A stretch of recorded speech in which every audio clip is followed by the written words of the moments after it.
आ आ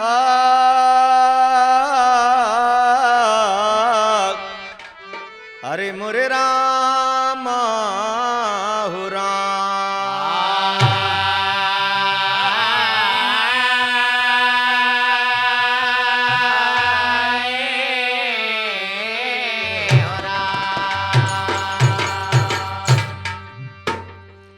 हमार भारत देश महान, हिया पर बड़े बड़े विद्वान, हर मौसम में पैदा होत सब समान।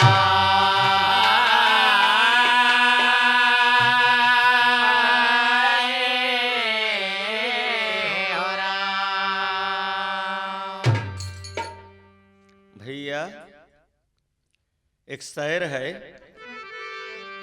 भारत में वीर रणधीर सब दिना से रहे, आदमी के कमन कही बानर बलवान थे। नल नील जामवंत अंगद सुगरेम बाली, लंका ढहाई दिए बलि हनुमान थे। धर्मराज कर्ण दुर्योधन बलवान भीम, भारी निशानेबाज अर्जुन जी के बाण थे।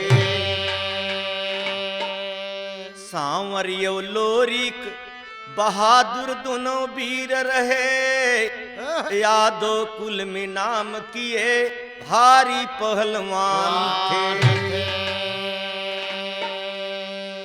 आल्हा यहूदल मलखान पृथ्वीराज सैयद, राणा प्रताप और शिवाजी महान थे।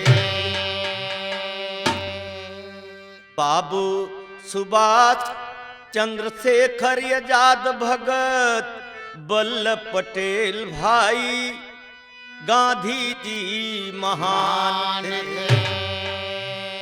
राम कैलाश ऐसे वीरन की भजन गाता, देश के बचाई लिए दई के आपन प्राण थे।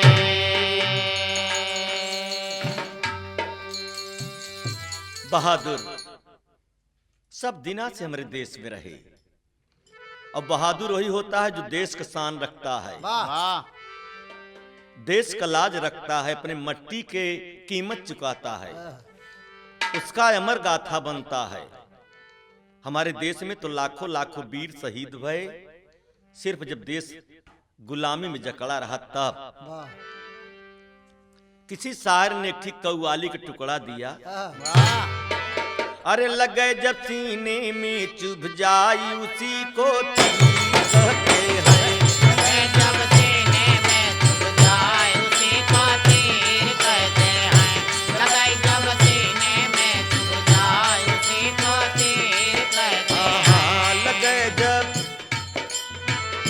लगे जब सीने में, हाँ लगे जब सीने में, लगे जब सीने में चुभ जाए उसी को तीर कहते हैं। लगे जब सीने में चुभ जाए उसी को तीर कहते हैं। लगे जब सीने में चुभ जाए उसी को तीर कहते हैं। किसी शायर ने कहा भी है कि जौन काम हो जात और कोई निशाना चलाए और सही होगा तो उसी के तीर कहते हैं।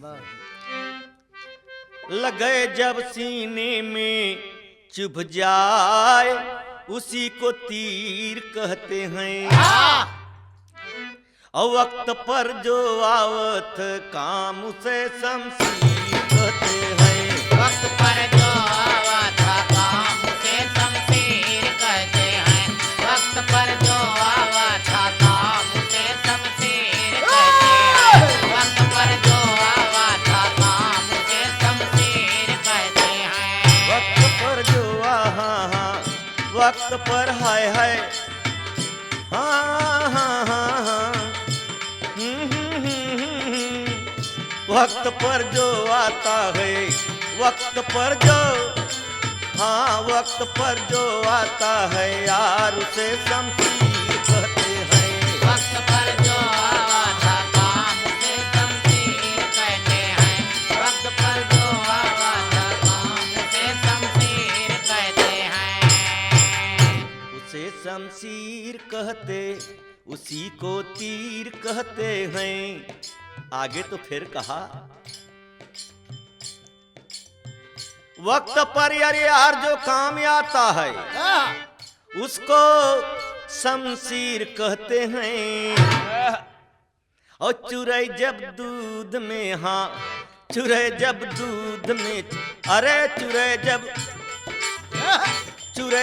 दूध में चावल उसी को खीर कहते हैं।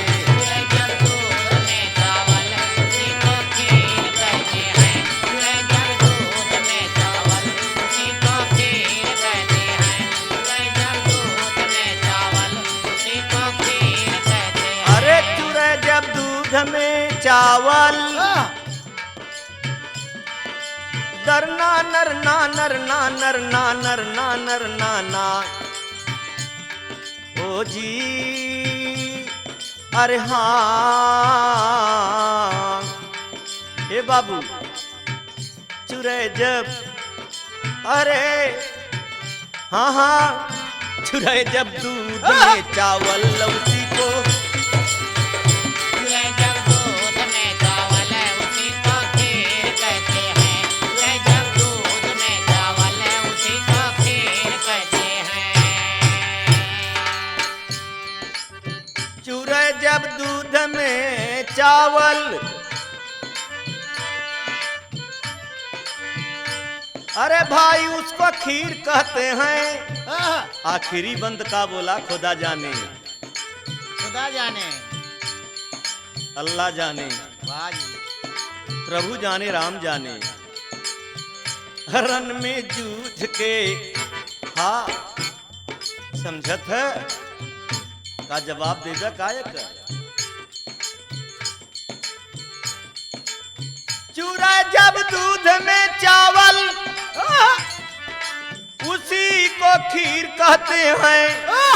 लेकिन रन में जूझ के मर जाए उसी को वीर कहते हैं। रण में जूझ के मर जाए उसी को वीर कहते हैं रण में जूझ के मर जाए उसी को वीर कहते हैं रण में जूझ के मर जाए उसी को वीर कहते हैं।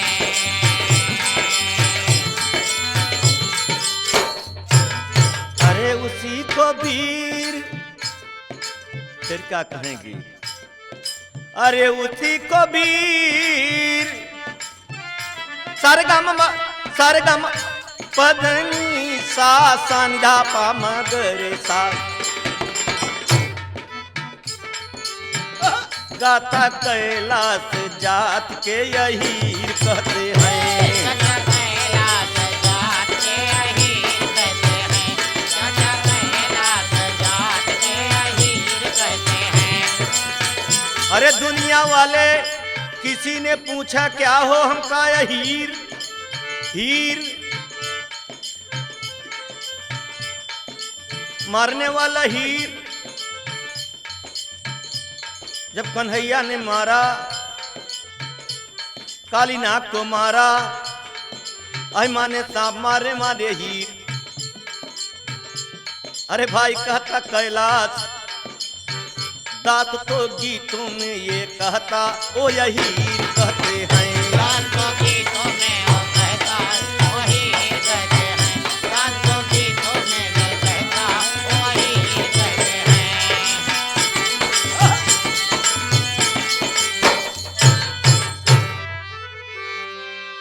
बड़े भैया आप लोग समझदार हैं।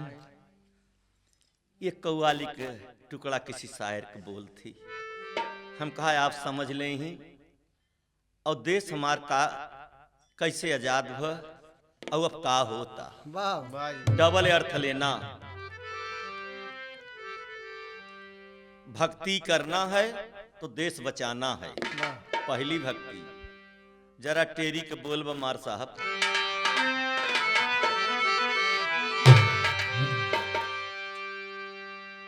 हाय समैया जाई रे राम, समैया आई अब जाग बीरना। अरे समैया आई जाग बीरना। रामा रामा रामा रामा अरे मोरे रामा, समैया आई जाग बीरना।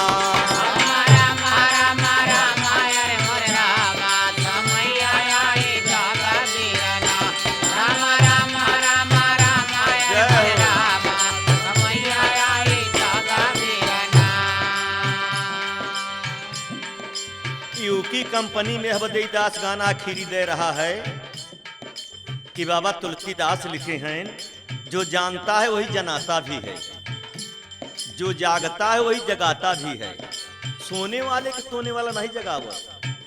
चौपाई में तो कहन कि जो जाने सोई दे जनाई, और जानत तुम्हें तुम्हें हो जाई। एक जब तक एक न होबे और जगबे न तो देश कहाँ जाता। चारों ओर से नजर चढ़ी पे आपके ऊपर। और रामा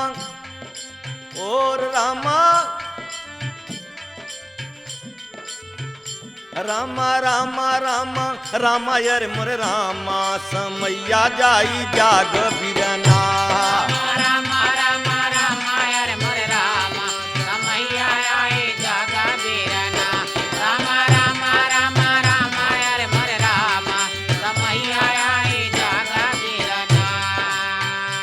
भाईचारा रखा मिलके खेवनैया, समैया आई जाग बीरना। भाईचारा रखा मिलके खेवनैया, समैया आई जाग।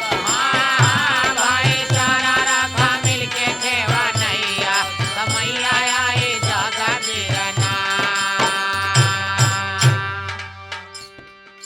आप लोग सोचें, जो बहादुर अपन जिंदगानी फांसी पर दे दिया, शहीद भय, तो सबके लिए भय कि आधा जने के बदे? सबके लिए। सबके लिए। तो सबको यही विचार तो रखना है ना। कहना बा, भारत माँ के हम सब बच्चे, ये हमार महतारी।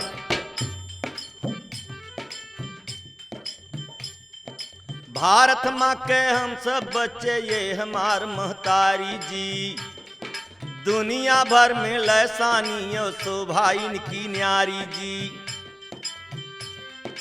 हीरा मोती लाल जवाहर रतन जड़ा पिटारी जी।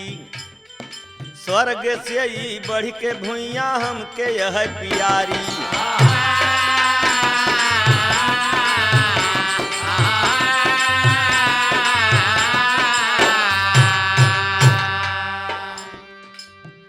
जेकर नजर उठे तो दास का बोलता, आप बोलवावत है न। जे के इनके लखे तिरोरी, जे के इनके लखे तिरोरी। इनके लखाई तिरोरी, जे के इनके लखाई तिरोरी, जे के इनके लखाई तिरोरी, जे के इनके लखाई तिरोरी।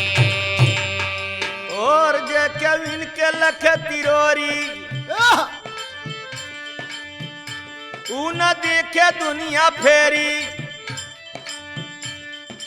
और देर न कर मरोर दयो कर गटैया, समैया आई जाग बीरना। देर न कर मरोर दयो कर गटैया, समैया आई जाग।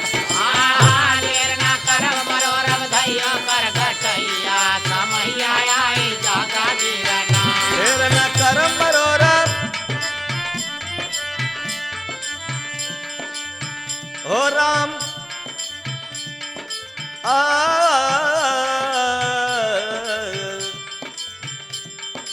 अरे देर न कर मरोर दयो कर गटैया, समैया आई जाग बीरना।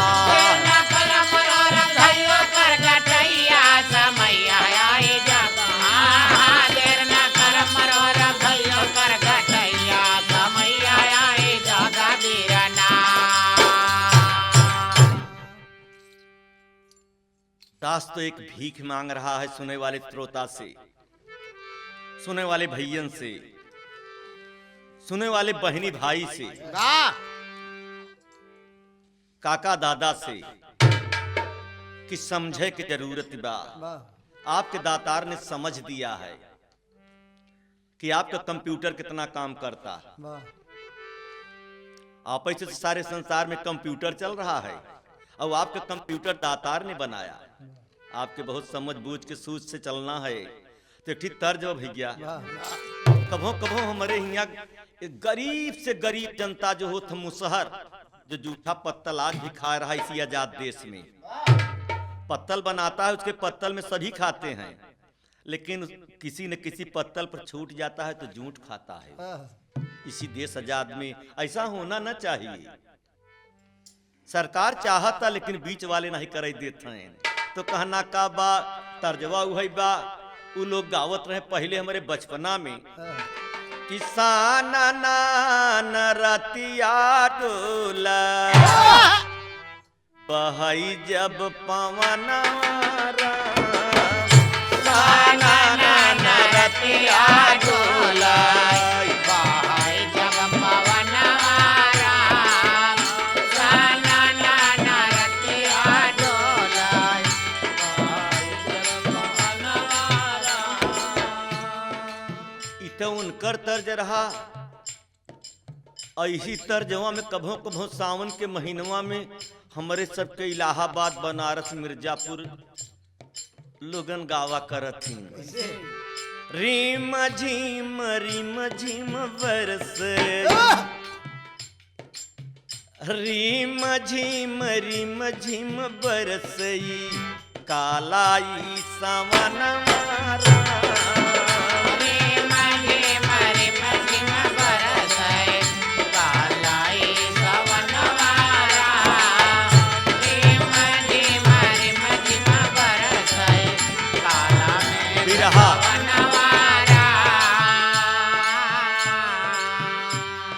बिरहिन काला काहे कहता है, ओकर दुल्हवा नहीं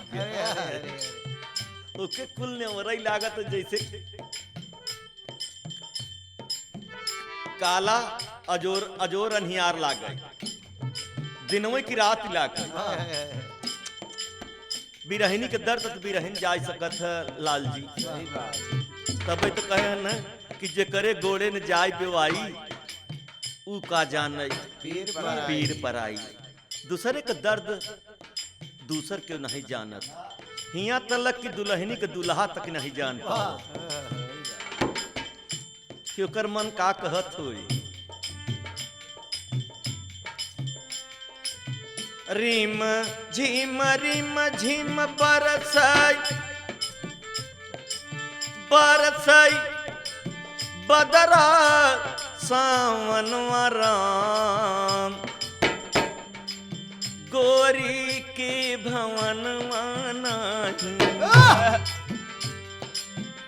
गोरी के भवन नहीं गोरी के सजना गोरी के भवनवा नाही गोरी के सजनवा राम गोरी के भवनवा नाही गोरी के सजनवा राम गोरी के सजनवा राम गोरी के सजनवा राम गोरी के सजनवा राम गोरी के भवनवा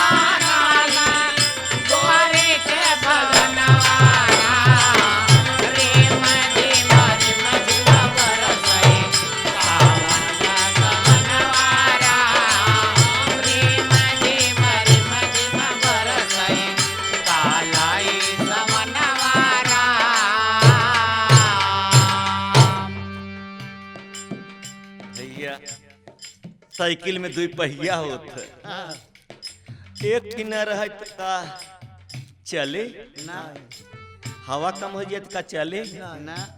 वैसे दातार ने दो पहिया का जीवन साधन बनाए दे हैं।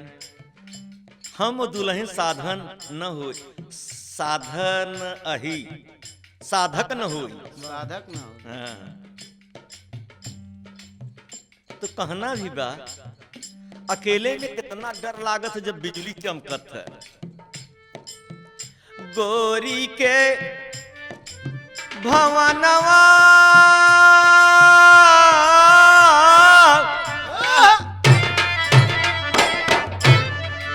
गोरी के सजनवा नहीं राम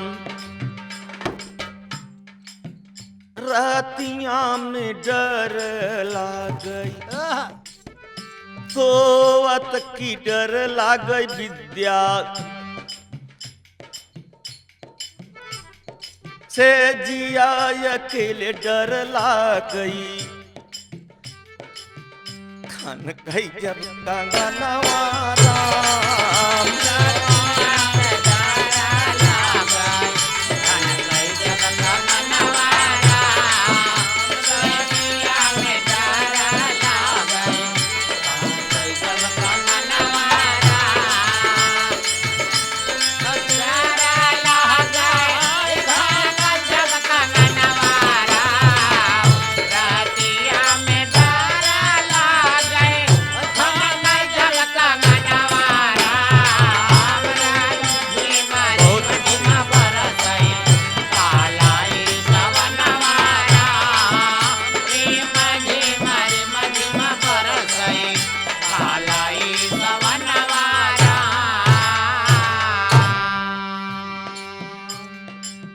रतिया में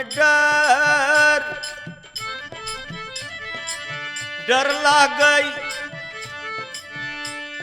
अपने कंगना जब खन के कंगनवा हो राम दयु जान कब होए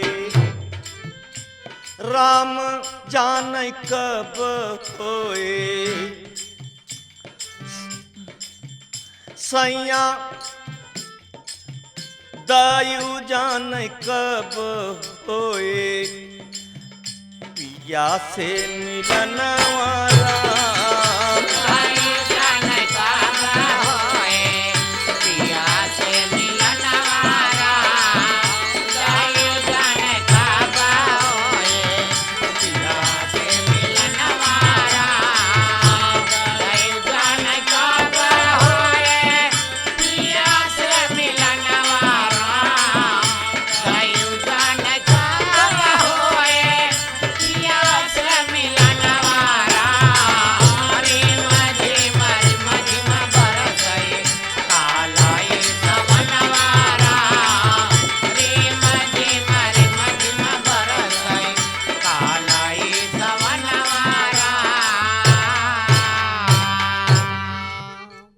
आप बिरहा सुनत हैं। ये बिरहा द्वापर से चला आवता। जब कृष्ण भगवान चला गए द्वारिकापुरी सब रोए रहे और जब देश गुलाम रहा तो सब रोवत रहे। और यहर बिरहनी के दुल्हा न है न तू हो रोवत। 3 बिरह लगता द्वापर और यहर कलयुग में देश गुलाम लोगन के खाए के नहीं मिला बाबू, सुई तागा नहीं रहा बाबू, घर द्वार नहीं रहा बाबू, मड़ई छावा जात रहा। यही तर्ज में फिर दूसर का बिरह बा। बड़ा बलिदान दई के पावाई बिहनवा राम, बड़ा बलिदान दई के पावाई बिहनवा राम, बड़ा बलिदान दई के पावाई बिहनवा राम। ए बाबू भैया, एक दू नहीं लाखों जवान शहीद भये। दास आंखी से देखे रहा, किसी के कही बात नहीं कहता, किसी सुनाई की बात नहीं करता, जो बीती रही वही दास बोलता। बड़ा बलिदान दई के पावा आ जई बिहनवा राम, पहिरे मयरिया बा अरे पहिरे मयरिया बा पहिरे मयरिया बासु राज क गहनवारा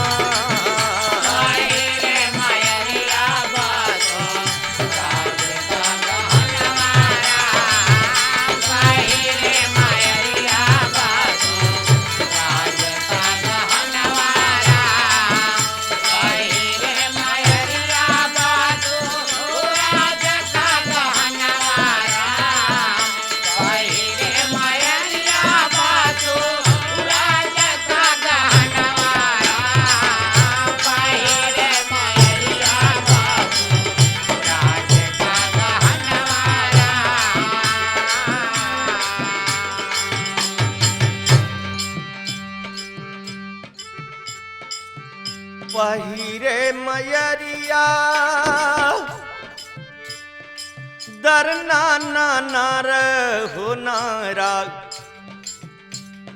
नरना नरना नारना दरना दारा नारा नारना पहिरे माँ तू राज का गहनवा लेकिन आज होत का बा आखिया में नवा नवा आखिया में नवा नवा बसता सपना